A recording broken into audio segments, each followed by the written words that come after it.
solidarité avec ce qui s'est passé cette nuit, mais non seulement ça, mais le conseil administratif m'avait délégué en février de cette année pour aller faire appliquer les conventions de Genève, notamment en Palestine occupée et à Gaza. Malheureusement, avec beaucoup de pacifistes à Béline, avec certains camarades qui sont ici, nous nous sommes fait gazer à Béline. Et puis on s'est fait interdire, comme beaucoup de gens se sont fait interdire l'entrée à Gaza pour apporter le minimum de ce que réclame un peuple et que tous les peuples, et qui est considéré comme le minimum humanitaire, c'est-à-dire le droit à la santé, à des médicaments, le droit à manger correctement et le droit à avoir un toit sur la tête. Et malheureusement,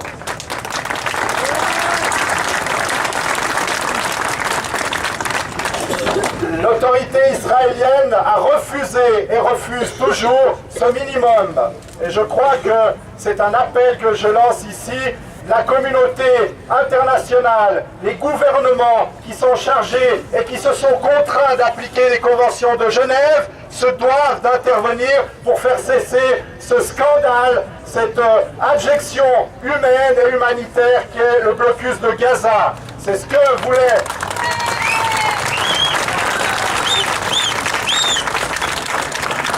C'est ce que voulaient faire les camarades pacifistes qui se sont rendus en bateau.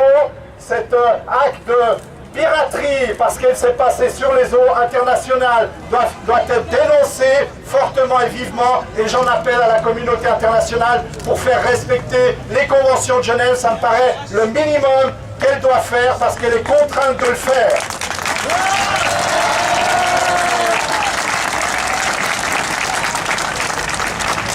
Ceci étant, comme il faut compter que sur soi-même, je crois que tout peuple a besoin de liberté, a besoin de la santé, a besoin de l'éducation, et je suis confiant parce que le peuple palestinien a montré tout au long de cette histoire qu'il résistait et qu'il aboutira enfin à vivre dignement, et notamment les Gazaouis. Je vous remercie de votre attention.